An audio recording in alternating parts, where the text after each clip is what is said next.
दोस्तों नमस्कार। स्वागत आप सभी का। और एक बार फिर से कुछ बेहतरीन प्रश्न जो है आप सभी के सामने लेके आए हैं। और बेहतरीन इसलिए है क्योंकि इनके कंसेप्ट्स बहुत सारे हैं। एक चीज़ को समझना यानी कई सारी बातें का सोल्व हो जाना। अंत तक वीडियो जरूर देखें और जो है शेयर सब्सक्राइब आप जरूर करते रहें। सभी क्वेश्चंस जो लिए गए हैं वो ऑथेंटिक बुक से लिए गए हैं, ऑथेंटिक डिक्शनरीज से लिए गए हैं। वहाँ से ये एग्जाम्पल्स उठे हैं। हमने 2018 और 20 के एग्जाम्स देखे हैं जहाँ पर एक विशेष बात हमें मिली कि कई बार एग्जाम्पल्स ऑथेंटिक बुक्स के अलावा ऑक्सफोर्ड डिक्शनरी से भी डायरेक्टली कई बार जो है वो आ जाते हैं। पिछले यानी 2016-2018 के अंदर प्रेपोजिशन के क्वेश्चन थे, वो वहाँ से बहुत अच्छी तरीके से आपको मिल सकते हैं। यहाँ पर कोई भी कंसेप्ट नहीं लग रहा था बट डिक्शनरी के अंदर एज इट इज। तो यहाँ पर ये जो है 5 क्वेश्चन लेके और 500 क्वेश्चंस में जो एक ही वर्ड के कई सारे मीनिंग जो है वो बताए गए हैं। आपको मैं इसका सोर्स बता देता हूँ, समय चलते और भी इसकी जानकारी आती रहेगी कि रनन मार्टिन का चैप्टर नंबर जो 43 है, ठीक है, वो बहुत ही महत्वपूर्ण है। एक अच्छा विद्यार्थी इस चैप्टर नंबर 43 को लगातार पढ़े और बहुत ज़्यादा बार पढ़े, हर बार कंसेप्ट जो है डेवलप करे अपने। चैप्टर नंबर 43 का नाम है same word used as different parts of speech. यानी एक ही शब्द को कई बार कुछ बना दिया जाता है, कभी कई बार कोई भी पार्ट्स ऑफ स्पीच बना दिया। वो टॉपिक आपके लिए बहुत इंपॉर्टेंट है। अगर आपने किसी भी जो है वो तैयारी कर रहे हैं, किसी भी भर्ती परीक्षा की तैयारी कर रहे हैं, उसके लिए अगर आप तैयारी कर रहे हो तो आपको ये ध्यान में रखना है, जहां पार्ट्स ऑफ स्पीच है वहां पर चैप्टर नंबर 43 बहुत ज्यादा इंपॉर्टेंट हो जाता है। तो है ना, वर्क ऑन दिस टॉपिक, खूब सारा काम करिए। ठीक है, तो पहला जो प्रश्न है वो हम शुरू करते हैं। 5 लेस 2 इज 3। 5 में से 2 गए, ठीक है, 3 बचते हैं। ये गणित का सवाल नहीं है, ये है हमारे जो है वो इंग्लिश का पार्ट्स ऑफ स्पीच का। तो यहाँ पर अब यहाँ पर सबसे पहले आपको इजी क्या लग रहा है? ठीक है, यहाँ पर देखिए 5 लेस 2 इज देयर। यहाँ पर ये तो है वी एलिमेंट, ठीक है, 3 इज 3, और ये है, एक मिनट, ये तो है वी एलिमेंट।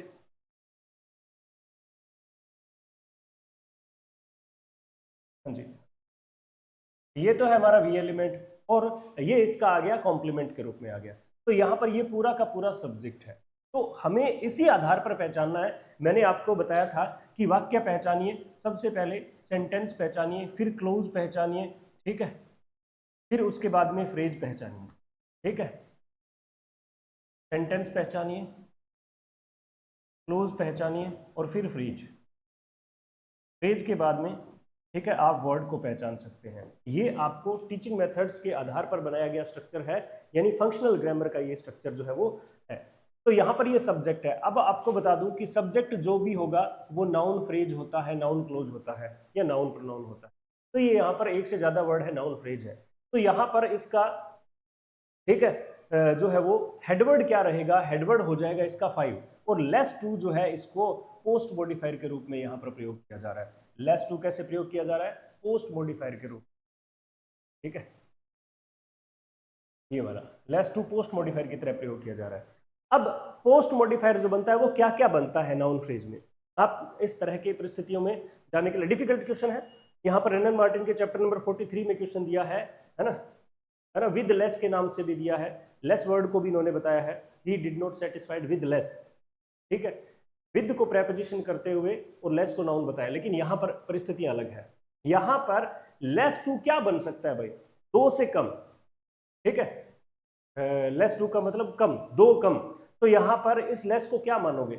अब हमें ये ज्ञान होना चाहिए कि किसी नाउन फ्रेज के अंदर पोस्ट मॉडिफायर क्या क्या बन सकता है। वो एडजेक्टिव भी बन सकता है, एडजेक्टिव फ्रेज बन सकता है, एडजेक्टिव क्लोज बन सकता है, प्रेपोजिशनल फ्रेज भी बन सकता है। तो यहाँ पर ये एडजेक्टिव के रूप में आई प्रेपोजिशनल फ्रेज है, जिसकी शुरुआत में लेस जो है वो प्रेपोजिशन है, और टू क्या है? यहाँ पर इसका ऑब्जेक्ट के रूप में आता है प्रेपोजिशन का। तो लेस टू एक प्रेपोजिशन है, यानी यहाँ उत्तर मिल गया। और यहाँ इतनी बात अगर पता है तो 4 में से एक उत्तर आपका आ जाएगा। फिर भी देखिए, we still less enjoy, we यहाँ पर सब्जेक्ट है और ये यहाँ पर वर्ब है, और ये इसका ऑब्जेक्ट आ गया, ठीक है। अब दोनों में स्टिल और लेस यहाँ पर दोनों ही एडवर्बियल है, जो किसको क्वालिफाई कर रहे हैं? एंजॉय को क्वालिफाई कर रहे हैं। लेस एंजॉय, कम एंजॉय, कितना एंजॉय? कम, कितने के सेंस में आया हुआ है। और लेस यहाँ पर क्या है? एडवर्ब है। क्या है? एडवर्ब। तो ये हमारा क्या बन जाता है? ऑप्शन नंबर 1 सही हो जाता है। हमेशा जब भी आप करें तो स्पोका के आधार पर ही पार्ट्स ऑफ स्पीच को करने का प्रयास करें। मैं बता रहा हूं अभी एग्जाम में थोड़ा समय बचा हुआ है, इस समय को आप अच्छी तरीके से, अगर अच्छी प्रैक्टिस, देखो practice makes a man perfect तो ठीक बात है, लेकिन good practice makes a man perfect ये ज्यादा सही बात है। ख्याल रखें इस बात का कि अगर आप ऐसे शब्द को देख कर होगी, स्टूड क्या है, वर्ब है, ये आसान है, लेकिन राइट क्या है, ये डिफिकल्ट है। तो अगर आपने किसी सेंटेंस में सब्जेक्ट और वर्ब को पहचानना है तो आप इजीली देखते ही करिए ना, कोई दिक्कत नहीं है। लेकिन एडवर्बियल को, कॉम्प्लीमेंट को पहचानना, ऑब्जेक्ट को पहचानना, ये थोड़ा सा डिफिकल्ट हो सकता है, और वो आसान हो सकता है कब, जब आप इस पैटर्न को फॉलो करें तो। ठीक है, अगला हमारा सेंटेंस है वो है सर्व हिम राइट। इससे पहले आप सभी के लिए जानकारी कि टेस्ट सीरीज ग्रेड 2 की जारी है और ग्रेड 3 की वेरी सून शुरू की जाएगी, और क्लासेस जो है वो दोनों बैचेस लाइव है। आपने अगर फंक्शनल ग्रामर और ट्रेडिशनल ग्रामर दोनों का एक मिला जुला रूप पढ़ना है तो आप हमसे जरूर कांटेक्ट करें। दिए गए नंबर पर आप जो है वो व्हाट्सअप कर सकते हैं, टेलीग्राम पर मैसेज कर सकते हैं, कॉल भी कर लीजिएगा, और हमें जो है आप जो है वो आप अपनी जो भी क्वेरीज है वो अपने पूछ लीजिएगा, बातें करिएगा। ध्यान रखें इस बात का, इम्प्रूवमेंट जरूरी है। अगर इम्प्रूवमेंट है तो क्यों ना ज्वाइन करें, ठीक है, क्यों ना ज्वाइन करें। इम्प्रूवमेंट अगर हो जाए तो क्यों ना ज्वाइन करें। हम विश्वास दिलाते हैं आपको कि रेनन मार्टिन बुक का कोई भी कंसेप्ट जो है अछूता नहीं रहेगा, और भी रेफरेंस बुक्स जो मैंने पिछले वीडियो के अंदर बताई, उन सभी से जो टॉपिक पढ़े गए हैं वो भी बहुत इंपॉर्टेंट है। ठीक है, वहां से भी आपको कोई चीज़ जो है वो रहेगी नहीं। तो आप जो है जरूर ज्वाइन करें, क्लासेस बहुत ही शानदार तरीके से जो चल रही है, विद्यार्थी नोट्स बना रहे हैं, नोट्स को याद कर कर बहुत अच्छी तरीके से आप इसको जो है वो अपने नॉलेज को डेवलप कर सकते हो। ठीक है, आगे देखिए, सर्व हिम राइट। पहली बात, इस सेंटेंस को पढ़ते ही माइंड में आ जाना चाहिए कि सर्व हिम राइट में एक ही वर्ब है, यानी ये सिंपल सेंटेंस है। सिंपल सेंटेंस है, अब ये कौन सा हो जाएगा सिंपल सेंटेंस में। सिंपल सेंटेंस की बात करें तो असर्टिव वगैरह आ जाते हैं, तो इसमें ये आ जाएगा इंपेरेटिव सेंटेंस, जिसमें ये V0 है, वर्ब की जीरो फॉर्म है, सर्व। ठीक है, ये इसका ऑब्जेक्ट है, और ये राइट वर्ड है, ये सर्व को क्वालिफाई कर रहा है, यानी VOA बन रहा है। इसका पैटर्न क्या बन रहा है, ये जो है V एलिमेंट है, ये O एलिमेंट है, और ये A बन रहा है। कैसे, सर्व हिम, उसे सर्व करो। कैसे करें भाई, सही तरीके से सर्व करो। कैसे करें, सही तरीके से सर्व करो। ये राइट वर्ड जो है किसको क्वालिफाई कर रहा है, सर्व को। अगर कोई शब्द वर्ब को क्वालिफाई करे तो एडवर्ब होता है, यानी हमारा उत्तर जो है वो फिक्स हो जाता है यहां पर। ठीक है, और किसी में भी एडवर्ब की कहानी है नहीं, दी नहीं हुई है। फिर हम देखते हैं, ये बहुत बढ़िया कंसेप्ट है, ये बहुत ही शानदार कंसेप्ट है, आपको रेनन मार्टिन के अंदर, ठीक है, रेनन मार्टिन के अंदर प्रेपोजिशन में आपको जरूर मिलेगा। मेरे पास किताब पड़ी है, तो वहां पर जो दो सेंटेंस है, हमारी क्लास के विद्यार्थी जो बार बार इसको बोलते रहते हैं। प्रेपोजिशन के अंदर अगर आप देखें, ठीक है, प्रेपोजिशन में अगर आप देखें 38 नंबर चैप्टर जो है ये आप ओपन कर सकते हो अगर आपके पास किताब है तो, है ना। और उसके अंदर कंसेप्ट जो है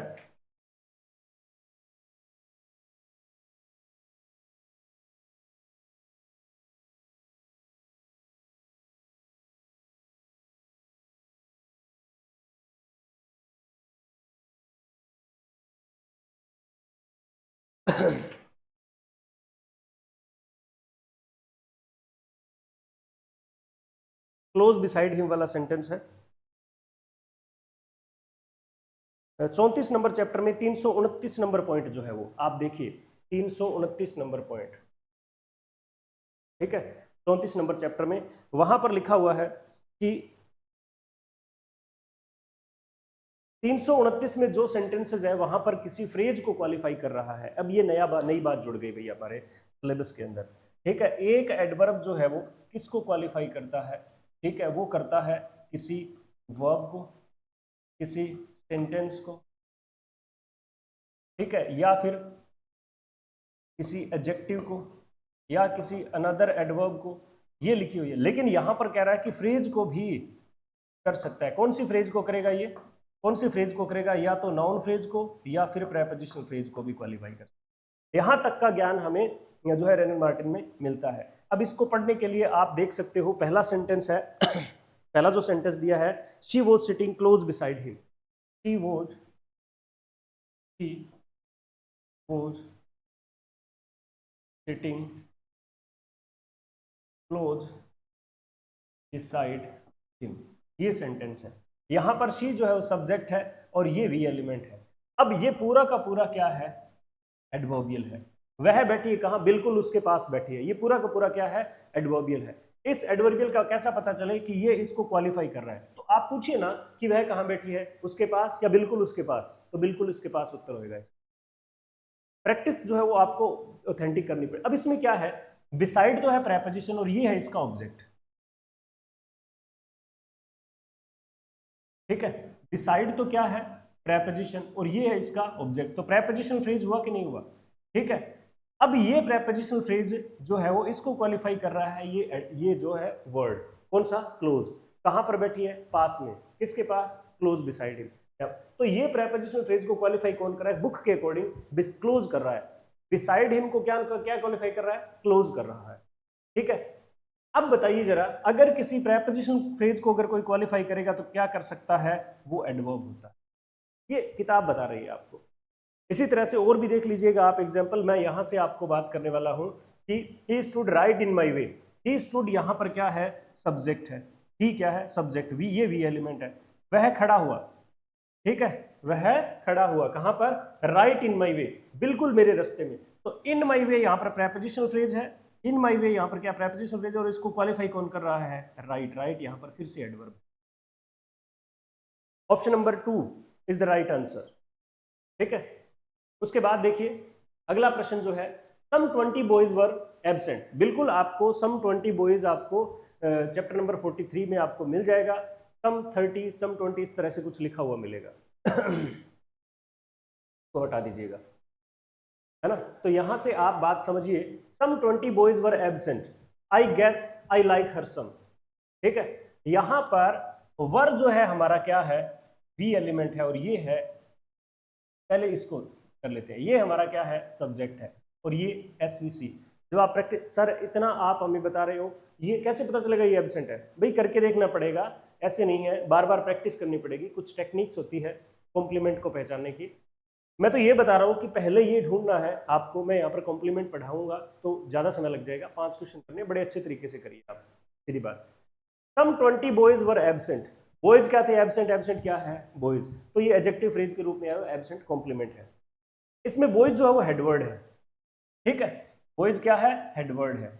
और ये 20 क्या है? यहाँ पर क्या है? ये पूरी की पूरा जो है वो एक क्या है ना, प्री मोडिफायर है। पूरा का पूरा सम 20 बॉयज। सम 20 यहाँ पर क्या है? पूरा का पूरा एक प्री मोडिफायर है और बॉयज क्या है? एक हेडवर्ड है। अब ये पूरा का पूरा इस बॉयज को क्वालिफाई कर रहा है, इसलिए ये क्या हो गई? Adjective phrase. हम सम की बात करेंगे, सम क्या है। तो आप बताइए जरा कि एडजेक्टिव फ्रेज के अंदर अगर प्री मोडिफायर बनेगा कोई तो क्या वर्ड बन सकता है? और आपका जवाब होगा एडवर्ब। तो ये एडवर्ब है। तो पहले यहां सही हो सकता है, यहां सही हो सकता है, ये दोनों उत्तर नहीं बनेंगे। आपको फंक्शनल ग्रामर के अकॉर्डिंग ही पढ़ना पड़ेगा। आपको जोफ्री लीच की बुक, कर्क की बुक, है ना, और होर्नबी की बुक, ये बुक्स पढ़नी ही पड़ेगी अगर आपको फ्रेज और क्लोज को बहुत अच्छे तरीके से जानना है तो। या आपको यहाँ जो है वो उपस्थिति देनी पड़ेगी। ठीक है, बहुत अच्छे तरीके से अगर समझना। तो ये तो यहाँ पर एडवर्ब है। आई गेस, आई सब्जेक्ट है, गेस वी एलिमेंट है। ठीक है, आई गेस। और फिर से जो एक सबऑर्डिनेट क्लोज आ रहा है, आई लाइक हर सम। अब इस सम के बारे में पूछा गया है कि क्या है? आई लाइक, मैं पसंद करता हूं। किसको? हर को। कितना? है ना, थोड़ा थोड़ा पसंद करता हूं। है, फिल्मी कहानी नहीं है ये। आप देखिए जरा, मैं उसे पसंद करता हूं। कितना पसंद करते हो? सम। तो ये पसंद करने यानी वी एलिमेंट को क्वालिफाई कर रहा है। ये ओ है और ये ए है। ये एक बार फिर से क्या आ जाएगा? एडवर्ब आ जाएगा। तो यहां पर आपको सबसे पहले आपको क्या पहचानना पड़ेगा, है ना? फ्रेज को आइडेंटिफाई करना पड़ेगा। उसके बाद परिस्थितियां जो है पार्ट्स ऑफ स्पीच तक आती है। We never talk but fight. Star लगा लीजिएगा, पूरी रन मार्टिन में एक ही बार सेंटेंस आया हुआ है, we never talk but fight.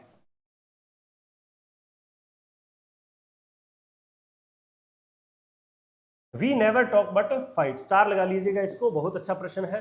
ठीक है, आपने बट को एक फेस देखा बट का, और बट को देखते ही पहचानने की प्रयास किया कि ये क्या हो सकता है। ठीक है। और बट जो है आपको रेनन मार्टिन के चैप्टर नंबर 43 के अंदर बताया गया है कि बट जो है वो एक प्रेपोजिशन हो सकता है, ठीक है। बट जो है वो एक एडवर्ब हो सकता है, बट एक रिलेटिव प्रोनाउन हो सकता है, ठीक है। बट एक कंजक्शन हो सकता है कोऑर्डिनेटिंग, ठीक है, कोऑर्डिनेटिंग कंजक्शन होता है, ठीक है। अब देखो प्रेपोजिशन कब होगा, के अलावा के सेंस में। जब इसकी हिंदी मीनिंग बने के अलावा तो बट को प्रेपोजिशन माना जाता है।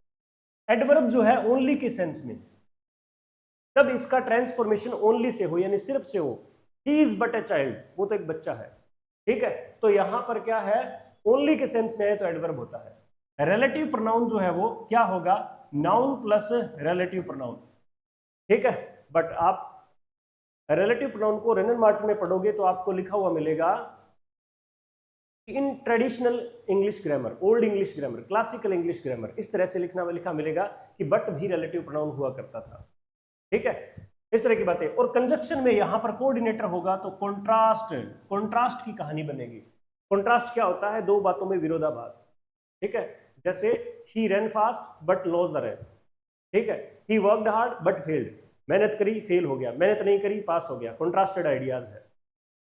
यहां देखिए we never talk but fight, ठीक है, हमने बात नहीं की लेकिन लड़ाई कर ली। कॉन्ट्रास्ट है क्या, ये जची क्या बात, हमने बात ही नहीं करी कभी फिर भी लड़ाई कर ली। बात नहीं करी तो लड़ाई कैसे होगी। कंसेप्ट यहां पर देखिए जरा, यहां पर है एडवर्ब, एडवर्ब कोऑर्डिनेटिंग कंजक्शन और नाउन।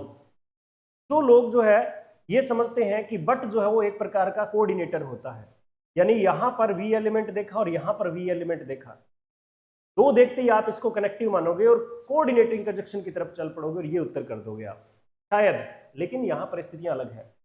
जब नेवर और टॉक, नेवर और बट, नेवर और बट एक साथ वाक्य में प्रयोग हो तो वो क्या है, व्हेनेवर से रिप्लेस होता है। किससे रिप्लेस होता है, व्हेनेवर से, व्हेनेवर से रिप्लेस होगा। किससे रिप्लेस होगा, व्हेनेवर से। व्हेनेवर जो है जब कभी की के सेंस में आएगा, जब कभी क्या होता है, adverb sorry subordinating conjunction of time होता है। पढ़िए we never talk but fight, इसका हिंदी ट्रांसलेशन है कि ऐसा कभी नहीं हुआ कि हमने बात की हो और लड़ाई न की हो। इस तरह से कोई मिलेगा। इसका ट्रांसफॉर्मेशन ऐसे होगा, whenever we talk we fought, जब कभी भी हमने बात करी है हमने लड़ाई करी है। मतलब आप समझ सकते हो ना ये कौन कौन है ना। तो यहां पर बट क्या है, व्हेनेवर से जब ट्रांसफॉर्म होगा तो क्या होगा, ये सबऑर्डिनेटर होगा, सबऑर्डिनेटिंग कंजक्शन होगा, ठीक है। मोर विल बी वांटेड, ज्यादा चाहिए होता है।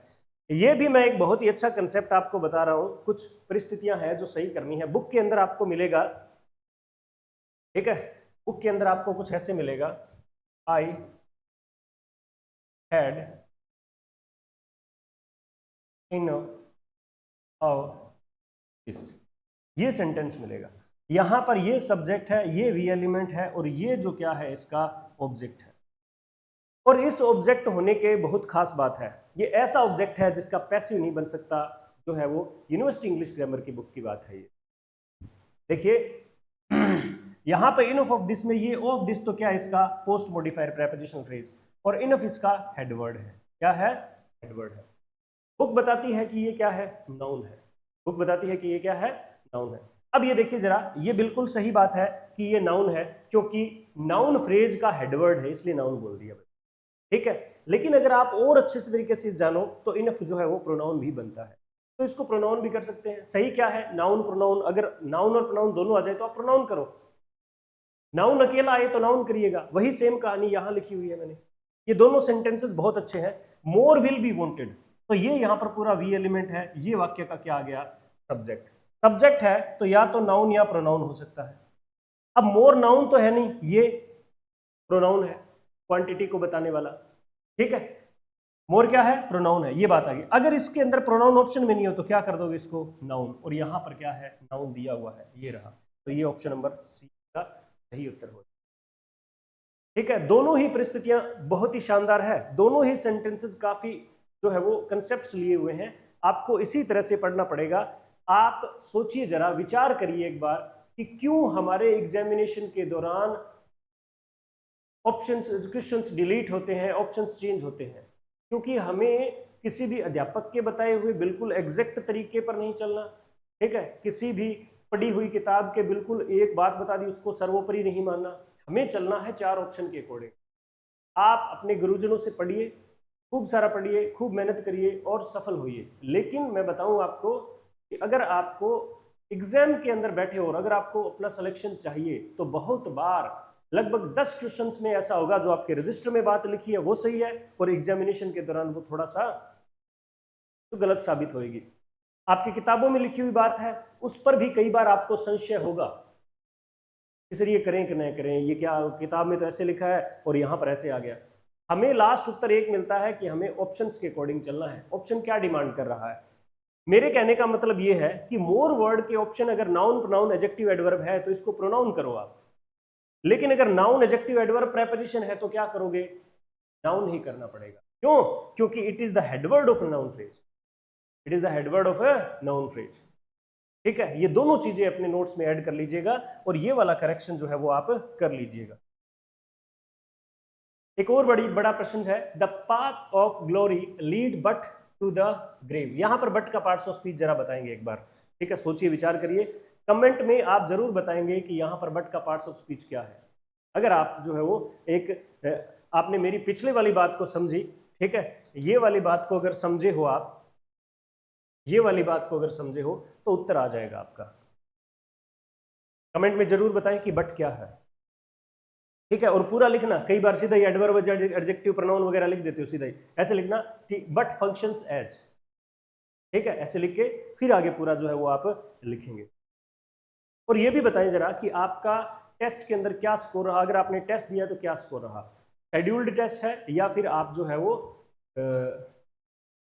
टॉपिक वाइज टेस्ट पढ़ रहे हो। बोथ जीके और इंग्लिश का कंबाइंड रिजल्ट आपका क्या रहा है, ये भी जो है वो आप बात बताएंगे। The path of glory leads but to the grave, ठीक है, और बहुत ही दो कंसेप्ट लग रहे हैं इसमें, बट के आइडेंटिफिकेशन में दो कंसेप्ट है, दोनों आज ही बताए मैंने आपको। व्हाट इज इनकरेक्ट, क्या इनकरेक्ट है अबाउट द सेंटेंस, सेंटेंस के बारे में गलत क्या है। देखिए जरा, यहां पर लीड्स क्या है, वी एलिमेंट है, और ये क्या है, पूरा का पूरा सब्जेक्ट है, और ये पूरा का पूरा क्या है, मैं नहीं बताऊंगा भाई साहब, ठीक है, क्योंकि ये बताते ही आप सारी परिस्थितियां सही कर दोगे। लेकिन मुझे चाहिए कि आप मेरे बताए के अकॉर्डिंग आप अपने दिमाग को जरूर डेवलप करें, मेरे अपने जो है विचारों को जरूर जो है यूटिलाइज करें, ऐसे भी हाँ हमने इसका उत्तर निकाला। The path of glory is the subject, यहां तक ठीक है, and it has the prepositional phrase as a post modifier. ये सब्जेक्ट है, ये इसका हेडवर्ड है, ये इसका pre modifier of glory, preposition phrase इसका पोस्ट मॉडिफायर है, ये बात तो सही है, हमने इनकरेक्ट बताना है। The path of glory is a subject and it has the structure M1 H1 M1, यही हुआ, एक M है एक S है, यानी हेडवर्ड है और एक M आ गया, ये भी ठीक बात है। What is the conjunction here which joins two main clauses. अब ये देखिए जरा, इसके अंदर मेन क्लोजेस वी एलिमेंट कितने हैं, एक ही है, दो है ही नहीं, ठीक है, तो दो मेन क्लोजेस इसमें नहीं है, इसका मतलब ये बात क्या है, गलत है। But to the grave is an adverbial which qualifies a predicator, ठीक है, ये बात आपको पता ही चल गई, बट जो है वो एक एडवर्बियल है, जो पूरा का पूरा क्या है, एक एडवर्बियल है जो किसको क्वालिफाई कर रहा है, वी को। अब और परिस्थितियां आसान हो गई आपके लिए, आप इसका उत्तर और अच्छी तरीके से कंसेप्ट भी बताना आप मेरे को अगर बता पाओ तो, if you are a good student. इसका उत्तर रहने वाला है सी, ठीक है, क्योंकि बट यहां पर कनेक्टिव नहीं है, ठीक है। तो ये हमारे जो है वो 5 प्रश्न थे जो पार्ट्स ऑफ स्पीच के बारे में थे, ठीक है, और इसके अंदर यहाँ पर पार्ट्स ऑफ स्पीच की कहानियां आई हुई है। आप बहुत अच्छी तरीके से पढ़ रहे हैं, ये उम्मीद करते हैं, आपको आने वाले एग्जाम की बहुत बहुत शुभकामनाएं, बहुत पढ़िए, नौकरी लगिए, आगे परिस्थितियां सरकारी जो कर्मचारी के लिए और भी अच्छी होने वाली है लेकिन ख्याल रखें, इस भर्ती को हमने जाने नहीं देना है, इसके लिए आपको जीवन में किसी भी प्रकार से आपको डिसीजंस लेने हैं, आपको ले लेने चाहिए, आपकी पढ़ाई में इंप्रूवमेंट होनी चाहिए, से कुछ भी कैसे भी आपको करना। तो मिलते हैं अगली क्लास में, आप जो है हमारे साथ बने रहेंगे, आप हमारे चैनल को शेयर और सब्सक्राइब जरूर करेंगे, है ना, whosoever is the needy student, ठीक है, जो भी नीडी है उन तक पहुंचाएं, शायद कुछ फायदा मिले उनको। और अगली परीक्षा के अंदर, अगले कक्षा के अंदर हम एक और जो है कंसेप्ट लेके आएंगे। मिलते हैं नेक्स्ट क्लास में।